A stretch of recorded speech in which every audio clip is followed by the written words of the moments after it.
Vas-y. Hop, alors bonjour à tous. Alors aujourd'hui, on commence la première interview de la chaîne 100% foot féminin.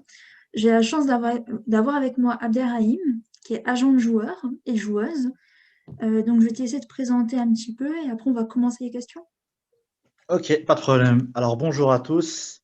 Alors avant de commencer à me présenter, je voulais vous souhaiter tous une bonne année 2021, la santé, la réussite et le bonheur. Donc voilà, prenez soin de vous en cette période de crise sanitaire. Donc je me présente, je m'appelle Abderrahim. J'ai 32 ans, je suis agent de joueur pour les joueurs et les joueuses. Je suis aussi, à côté de ça, gestionnaire de paye dans un cabinet comptable international et j'ai 32 ans. Alors merci beaucoup. Alors tu es agent de joueur, est-ce que tu peux nous expliquer un peu rapidement en quoi ça consiste ce métier-là, pour les gens qui ne connaissent pas du tout?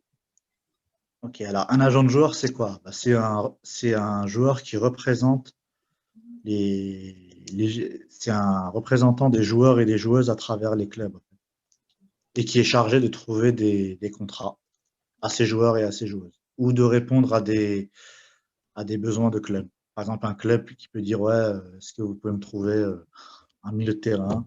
Bah, ça peut être une demande de club, par exemple. On peut répondre soit aux demandes des joueurs ou aux demandes des clubs.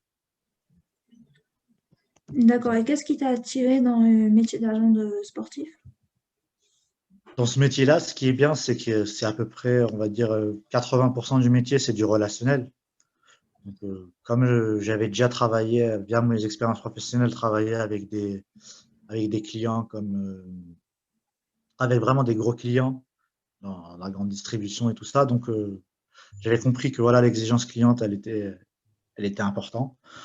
Donc, voilà, moi, je me suis dit, pourquoi pas me lancer dans ce métier-là. Donc, à la fois aussi, je suis un passionné de football. Donc, je me suis dit, c'est un métier qui me correspond. Il y a du relationnel et voilà, on parle de foot, de contrat et tout ça. C'est vraiment intéressant.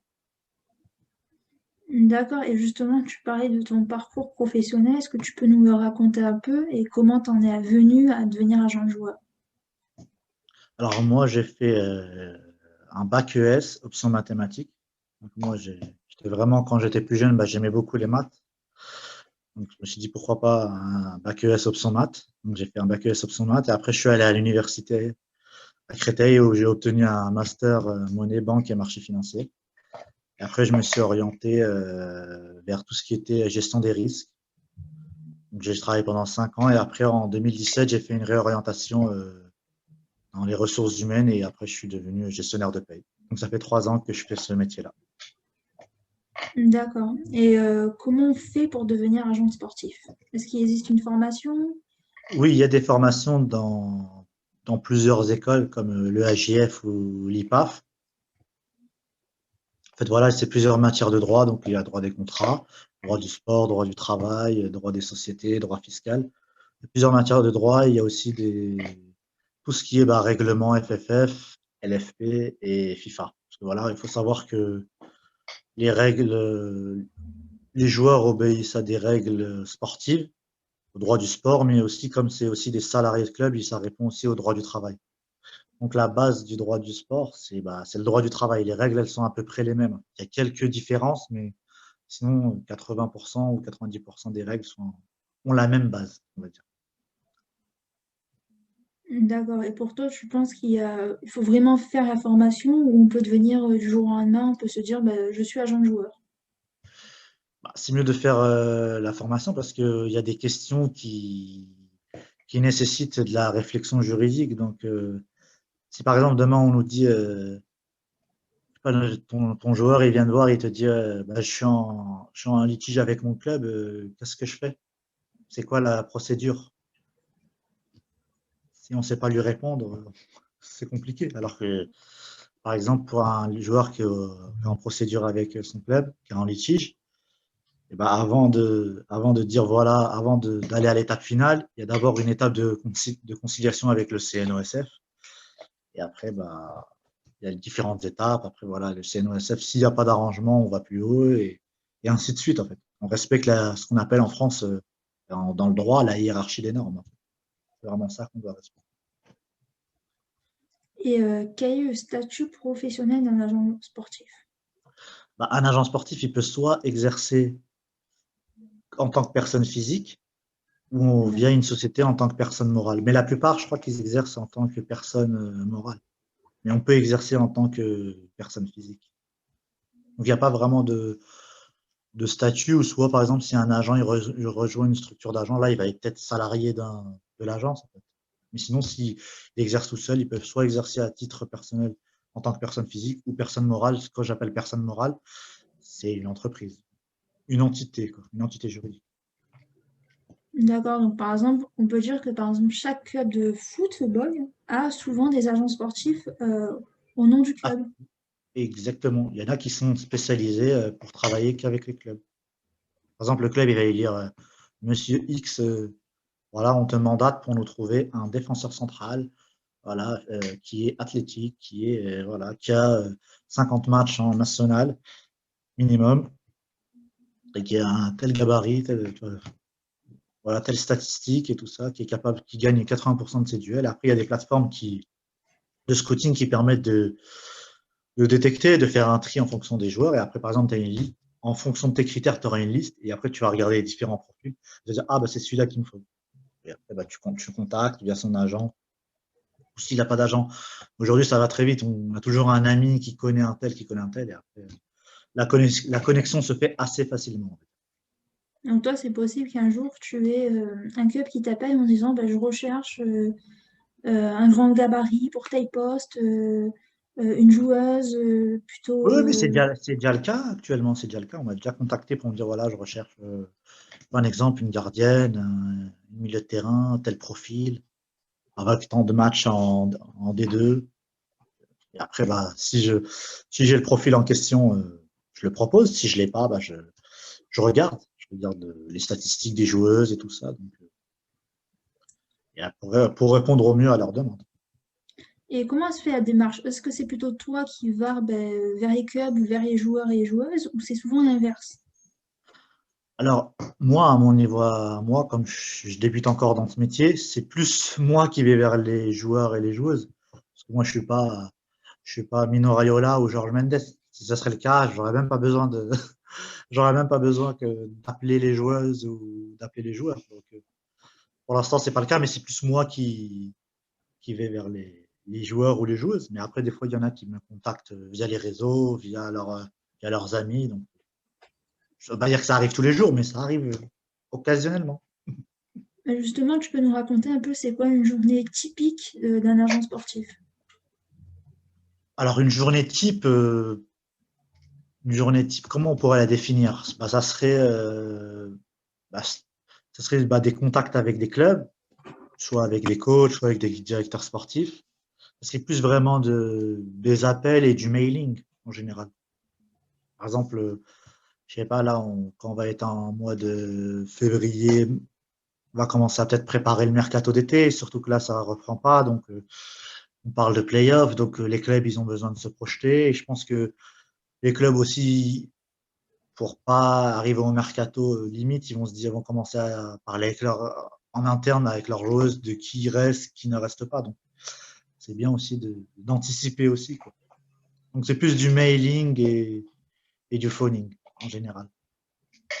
C'est recenser les besoins des clubs, parler avec les clubs. Des fois certains me disent, ouais, pour l'instant c'est un peu trop tôt, mais contactez-nous en février, en mars. Ok, il n'y a pas de problème. Donc, moi, je note sur mon petit agenda, telle date, je dois rappeler tel club et comme ça, je n'oublie pas. Après, j'ai mon fichier Excel avec tous mes contacts, bien structuré, un onglet par division et après, bah, j'appelle, j'envoie des mails et pour préparer le mercato d'été, quoi. En général, le mercato d'hiver, il n'y a pas beaucoup de mouvements ou très peu. C'est plus l'été où, même si demain il y a une opportunité pour l'hiver, je la saisis, mais pour l'instant, c'est compliqué, on va dire, de se projeter parce que voilà, il y a l'arrêt des compétitions amateurs. Et ouais, justement, est-ce que le Covid a eu un impact pour toi au niveau de ton métier?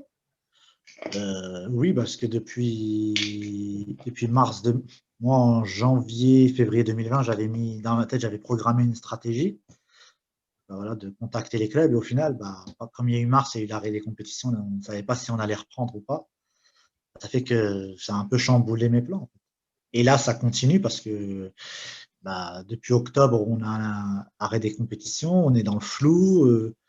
Les clubs sont entre guillemets à terre parce que voilà, il n'y a pas de visibilité, il y a très peu de communication. Donc non, ça a un impact pour tout le monde, que ce soit joueurs, clubs, agents, même personnel qui travaille, bénévoles ou non bénévoles qui travaillent dans les clubs, ils sont impactés, hein. Et il y en a qui sont en chômage partiel, donc ils gagnent moins d'argent et tout ça. Donc leur salaire est diminué. Il n'y a pas d'obligation de maintenir le salaire à 100% en cas d'activité partielle. Donc, je ne sais pas si les joueurs sont au courant, mais il n'y a pas aucune obligation, hein. Donc c'est ça qui est le plus compliqué. D'accord. Et qu'il peut avoir répercussions sur ton métier, même à l'avenir? Est-ce que tu penses, Bah, par exemple, du jour au lendemain, ça va repartir d'un coup et là, tu vas être débordé ou ça va encore mettre beaucoup plus de euh, temps? non, ça va mettre plus de temps dans le sens où, pour l'instant, déjà, on est déjà presque mi-janvier. Là, on va rentrer dans la semaine. Demain, on est le 11 janvier, donc on va bientôt arriver à la moitié du mois. Et on n'a toujours pas de visibilité concernant la reprise. On parle de play-off en mars, finir la phase aller. Mais je sais pas, on est déjà sous la menace d'une troisième vague, même si la deuxième vague n'est pas finie. Donc, ça va être très, très, très compliqué. Après, je pense que les clubs, ça va être compliqué par rapport au salaire des joueurs. Ça va être très, très dur, hein, je pense, hein. C'est ça que le conseil que je donne aussi, c'est que quand les joueurs et les joueuses, ils ont des opportunités, il ne faut pas, entre guillemets, être trop gourmand parce que ça peut aller très vite. Parce que les joueurs, les clubs, voilà, ils ont plusieurs profils sous la main, ils font des propositions et, entre guillemets, le premier qui répond, c'est lui qui a le poste, quoi. Donc, c'est ça qui les joueurs et les joueuses doivent prendre en compte. C'est que là, on est vraiment dans une année où c'est compliqué. C'est très, très, très compliqué. Même si voilà, la rémunération elle est importante, il ne faut pas oublier que voilà, le projet sportif, c'est plus important. En tout cas, au niveau amateur. D'accord. Donc, par exemple, si tu as une joueuse ou un joueur qui a plusieurs propositions, Oui, tu vas aussi y aiguiller pour lui dire bah, peut-être qu'est-ce qui est le mieux pour toi, sportivement. exactement.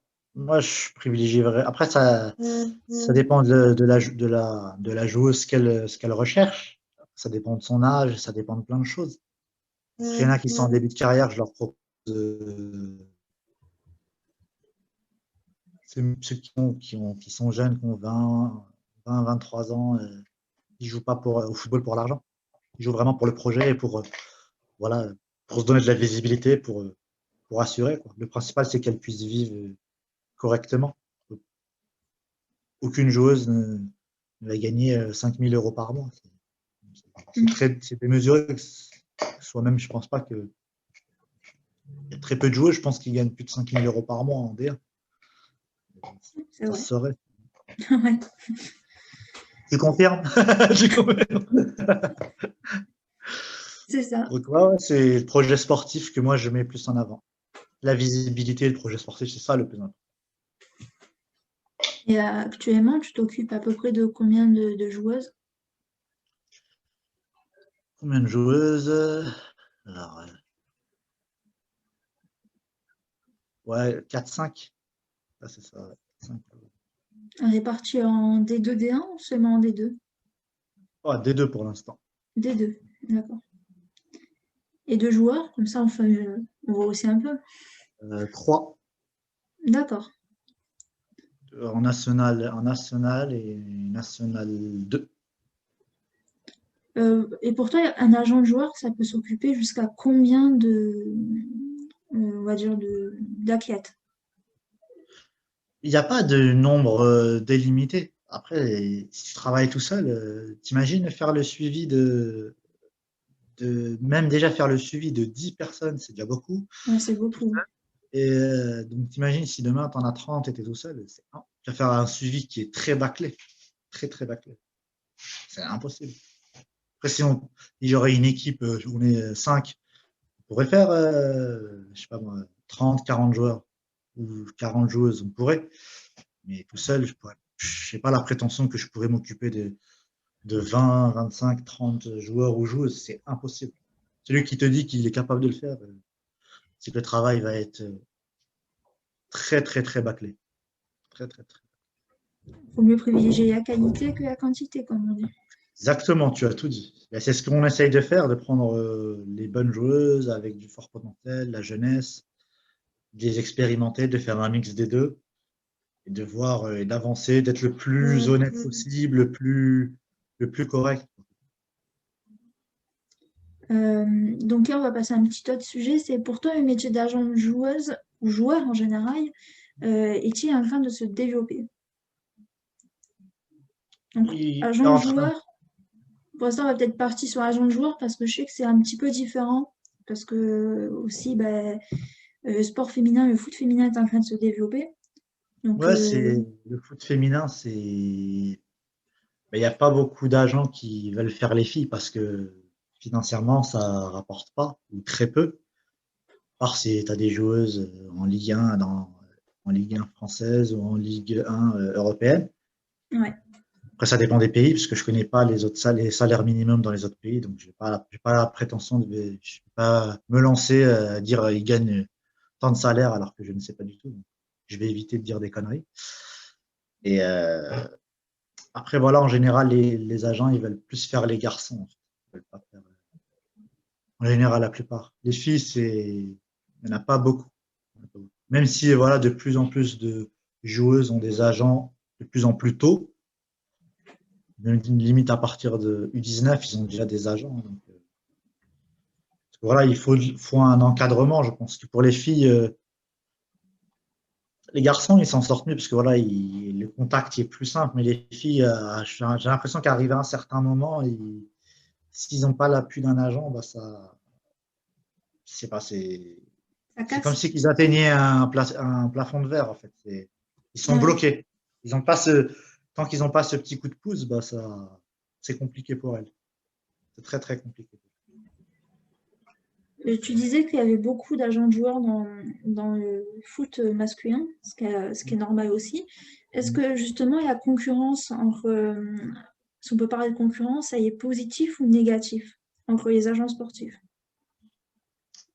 La concurrence entre les agents. Dans ce monde-là, la concurrence, elle est, je dirais, négative. Parce que c'est un peu celui qui placera son joueur et sa joueuse le plus vite possible et avec le meilleur contrat. Donc, de la concurrence, comme partout, comme Oui, bien quand tu sûr. postules à un poste je sais pas, en responsable des ressources humaines ou en gestionnaire de paie, il y a beaucoup de. Quand tu postules à une offre, on n'est pas tout seul à postuler et après, bah, ils prennent le meilleur. Bah, les clubs, c'est pareil, ils ont plein de profils et soit ils vont prendre la joueuse d'Abdé ou le joueur d'Abdé, ou soit ils vont prendre le joueur, je sais pas moi, d'Alexandre, de Luc. Donc, ça, je ne sais pas. Chaque club va te dire, ouais, c'est ton joueur qui est mon choix numéro un ou numéro 2. Après, c'est le club qui est décisionnaire, c'est pas les agents. Et pour toi, c'est quoi, enfin, quels seraient les points négatifs et positifs du métier d'agent sportif? Alors, les points positifs, bah, c'est le relationnel, c'est qu'on fait beaucoup de rencontres. On peut aller, par exemple, je sais pas, on peut aller en Bretagne, à Saint-Malo, comme on peut être dans la région parisienne, à Saint-Maur, ou aller à Nice ou Orléans. Donc, c'est un métier qui est assez dynamique parce que voilà, on se déplace, on échange avec les directeurs sportifs, tout corps de métier sportif. Donc, ça, c'est très intéressant. Après, par rapport au point négatif, je dirais que c'est un métier, entre guillemets, qui est très ingrat parce on peut travailler, on peut trouver la meilleure offre, mais si le joueur il n'accepte pas, ou la joueuse, bah, tout tombe à l'eau en fait. Donc c'est des semaines, des mois de travail qui tombent à l'eau comme ça. Ce qui Donc veut c'est un dire, métier qui est très très ingrat. d'accord. Ce qui veut dire, tu disais que tu peux beaucoup travailler et qu'un joueur ou une joueuse ne pouvait pas accepter. C'est-à-dire Ça, que ça ils peuvent arrive, hein, partir ça arrive. ailleurs. Bah, c'est soit il reste dans son club, ou soit soit il n'accepte pas le contrat ou il va accepter un autre contrat. Donc, tout est possible, quoi. Ça se passe dans leur petite tête, on va dire. Mais c'est-à-dire que toi, est-ce que tu as un contrat qui te lie à une joueur ou une joueuse? Ou du jour au lendemain, le joueur et la joueuse peut partir voir un autre agent. Après, il y a des... Après, en général, on essaye de baser la relation sur une confiance maximale, tu vois. Donc, on essaye de... Normalement, je vois pas... Après, il y a des joueurs ou des joueuses qui préfèrent signer des papiers parce que voilà, ça les sécurise et tout ça, oui. Mhm. Mais sinon, la plupart, ils signent même pas de papier, hein. Ça dépend des agents, des joueuses. Et après, moi, j'estime que... Parce que tu sais, signer un papier, après ça, tu peux faire une rupture amiable, tu peux faire une rupture anticipée du contrat de mandat, tu peux faire plein de trucs. Mais moi, ce qui compte, c'est la confiance, c'est la parole que l'agent donne et que le joueur ou la joueuse donne. Après, c'est un métier où je vais te dire la vérité, où les, pas dire tous les joueurs ou tous les, c'est autant du côté des agents, il y en a, ils sont véreux, ils sont mauvais, des beaux parleurs, et autant tu as des joueurs, des joueuses en face qui sont pas honnêtes, qui sont pas loyaux, quoi. Donc, c'est compliqué, il faut faire le tri. C'est comme, euh, c'est comme dans une relation d'amitié. C'est que des fois, tu vas avoir plusieurs amis, mais c'est pas la même amitié avec chaque personne. Il y en a d'autres tu verras, qui sont plus vicieux que d'autres. Il y en a qui sont, tu vois, il y en a, ils sont avec toi parce qu'ils savent qu'avec toi, ils peuvent obtenir des choses ou faire ça, c'est tout ça, quoi. Donc, c'est un métier un peu, entre guillemets, opportuniste et arriviste. C'est ça qui Et, est problématique. Mais après, pour conclure, moi, je dis que moi, je fais mon truc, je suis ma voie, mes principes. Et après, voilà, on essaye d'être le plus correct possible, le plus honnête possible. Et voilà, de montrer que voilà, on est des gens, on est là pour eux, on essaye de faire le maximum pour ces joueurs et ces joueuses. Après, c'est eux qui prennent la décision finale. ben, souvent, le métier d'agent sportif, c'est un métier qui fait rêver, qui est un peu, qui, je pense, fait un peu. Les gens se disent c'est un métier où on gagne beaucoup d'argent, on est au contact de joueurs, joueuses reconnus, on va dans les stades, on voyage. Mais justement, tu nous donnes aussi une vision, on va dire, un peu plus Terre à euh, terre, ouais. ouais, voilà, terre à terre.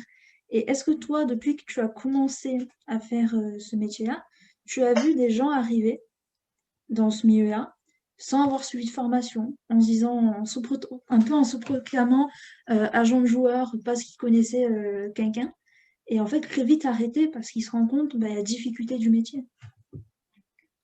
Non, je pense que les personnes, ils basent pas l'exercice d'agent de joueur sur la formation. C'est plus, bah, ce qui compte, c'est le réseau, en fait. Ouais. C'est le réseau qui compte. Parce que c'est un métier de réseau. Parce que tu peux avoir fait la formation, tu fais tout ce que tu veux, hein. Mais si t'as pas le réseau, tu fais comment? Si t'as pas les joueurs, tu fais comment? Si t'as pas les joueuses, tu fais comment? C'est ça qui est le plus compliqué à avoir, c'est le réseau, c'est ça. Et la crédibilité, parce que tu construis ta crédibilité à travers les clubs, à travers les besoins, à travers les gens avec qui tu parles. Donc c'est ça le plus important. Et comment on construit sa crédibilité? Bah, c'est simple. On va dire que c'est simple entre guillemets. Bah, c'est proposer les bons joueurs dans des bons clubs et que les joueurs ils cartonnent et après que entre guillemets voilà, un buzz, ça monte et tout ça, comme pour un joueur qui arrive, comme, je sais pas, un exemple, je citerai Kylian Mbappé, il y a peut-être 4-5 ans, on ne savait pas qui était Kylian Mbappé. Et maintenant, tout le monde sait qui est Kylian Mbappé. Donc, ça s'est fait petit à petit. Donc, voilà, il a cartonné, il a été bon au moment où il fallait être bon. Et aujourd'hui, voilà, sa carrière, elle est plus que lancée. Mais justement, je voulais avoir un peu ton avis sur bah, ces joueurs et même ces joueuses qui ont leur famille en tant agent. Est-ce que c'est particulier? Est-ce que c'est de plus en plus... est-ce que bah, justement les joueurs font de plus en plus appel à leur famille? Parce que justement, il y a cette confiance, mais c'est aussi un danger. Exactement, exactement. C'est un danger dans le sens où bah, la famille, quoi qu'il arrive, ça restera toujours la famille, ça ne change pas. Mais je pense que les joueurs et les joueuses, ils devraient plus faire appel à des gens qui connaissent le métier, parce que demain, tu peux avoir un petit frère qui est très bon ou une petite sœur qui est très forte au foot, et tu ne sauras pas comment la conseiller, elle va te demander des conseils, tu vas dire, ben, je ne sais pas. Tu ne peux pas lui dire, fais ça, elle va foncer dans le mur. C'est pas l'objectif. Donc, c'est mieux qu'ils suivent voilà, qu'ils soient représentés par des bonnes personnes qui connaissent le métier, qui sont sérieux, voilà, qu'il faut rencontrer, avec qui il faut parler, il faut dire comment on va travailler, qu'est-ce qu'on fait, et pas de prendre quelqu'un. Après, la plupart des joueurs, des fois, il y en a, ils sont avec des gens parce que c'est leurs amis d'enfance, parce que bon, les gens ils ne connaissent pas forcément le métier. Donc c'est compliqué, quoi. Et Et je trouve que être représenté par sa famille, c'est pas la meilleure idée. C'est pas la meilleure. ça peut être bien comme ça peut être dangereux. Donc, c'est vrai que Ouais, exactement, ça peut. il y a des personnes. Surtout quand il y a de l'argent en jeu. Oui, Les voilà. sommes, ça peut, ça peut être très, très, très dangereux. Et pour toi, quelles sont les qualités pour être un bon agent? Les qualités, je dirais que c'est qu'il faut être simple, humble, modeste. Voilà, ne pas avoir peur de contacter les clubs, il faut être audacieux, il faut avoir du culot parce que voilà, c'est un métier où si tu restes dans ton coin, bah, clairement, tu auras rien. Donc, faut se montrer, moi, je dis, il faut se montrer. Je dis, voilà, il faut aller, entre guillemets, à la conquête des clubs et des contacts. Il faut pas avoir peur d'appeler les clubs, de dialoguer avec eux, de les rencontrer. Ça, c'est ça le mieux. Moi, quand un club me dit, ouais, on va faire une conférence ou vous venez, on vous invite au sein de notre club pour discuter, tout ça. Et moi, ça me fait toujours plaisir d'y aller, quoi. Justement, à ce moment-là, ça te permet d'avoir peut-être un nouveau réseau. Un nouveau réseau, une chance. Et en général, quand tu mets un nom sur un visage, quand tu as parlé avec la personne, le contact, il est plus facile. Il est Ouais. vraiment plus facile. Quand tu vois les gens face à face, on rigole, on se parle et tout ça. Donc, quand maintenant tu vas les appeler, l'approche, elle va plus être la même. Dire, ouais, ouais, on s'est rencontrés, on a mangé au resto, on avait bien rigolé. Donc, c'est toujours bien d'échanger. Même des fois, j'échange avec des clubs, même si je place pas de joueurs ou de joueuses là-bas, de parler avec eux, d'avoir leur expertise. C'est toujours bon à prendre, hein. On est dans un métier, on en apprend tous les jours. J'en apprends tous les jours.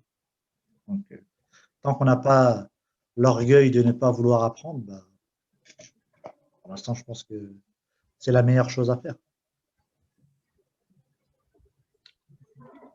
Pour toi, enfin, si tu as un conseil à donner aux personnes voulant devenir agent sportif, ça serait lequel? Bah, de bien être sûr de vouloir faire ce métier parce que mentalement, faut être solide parce que c'est un métier où il y a énormément de déceptions. Après, quand la réussite elle est là, tant mieux, mais quand la déception est là, ça fait toujours plus mal une déception qu'une réussite. La réussite, l'être humain, il est comme ça. Quand il réussit un truc, il dit ouais, c'est bon, j'ai réussi. Mais quand il est atteint par une déception, ça fait très très mal. Ça fait plus mal qu'une réussite. Donc je dirais là d'avoir le mental, de ne pas avoir peur de contacter les clubs, d'aller vers l'avant. Voilà, il y aura des échecs, il faut se relever. Il faut se relever. Et pour finir, moi, je voulais savoir quels sont un peu tes objectifs pour 2021, parce que c'est le début d'année, même si Alors là, c'est vrai qu'avec le c'est une Covid, c'est un petit belle peu question compliqué. parce que pour l'instant, l'objectif, bah, c'est que de trouver des contrats aux joueurs et aux joueuses, leur trouver des contrats.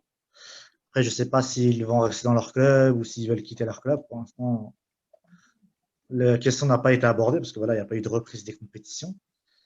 Mais on aimerait que ça reprenne déjà pour commencer. Et quand ça reprendra, je répondrai à la question. On met cette question-là en suspens, on va dire. Ouais, avec plaisir. Donc, c'est la fin de cette interview. Je voulais te remercier, Darren, d'avoir pris le temps de répondre à mes questions, d'avoir fait aussi découvrir le métier d'agent sportif. Je vais mettre tes réseaux sociaux dans la barre d'informations. Vous pouvez aussi retrouver sur Instagram, on se partage souvent en story, on Bien s'identifie sûr, ouais. souvent en story. On peut aussi le retrouver dans le premier podcast de 100% foot féminin qu'on a fait, si je ne dis pas de bêtises, c'était en novembre ou octobre. Exactement. Il risque aussi d'en avoir un deuxième, donc peut-être que je pense qu'Adaraïm sera aussi présent si il y a un peu de temps à me concentrer, à nous Il n'y a aucun concentrer, problème. J'attends ton invitation. avec plaisir. Sur ce, moi je vous souhaite, comme on a fait en début de vidéo, je ne l'ai pas fait parce que j'ai un peu oublié de vous souhaiter la bonne année, de bonne santé aussi. On se retrouve bientôt et je vous souhaite encore merci encore à Adaraïm et on se retrouve bientôt à tous. Au revoir. Pas de problème. Au revoir à tous et prenez soin de vous. Bonne soirée.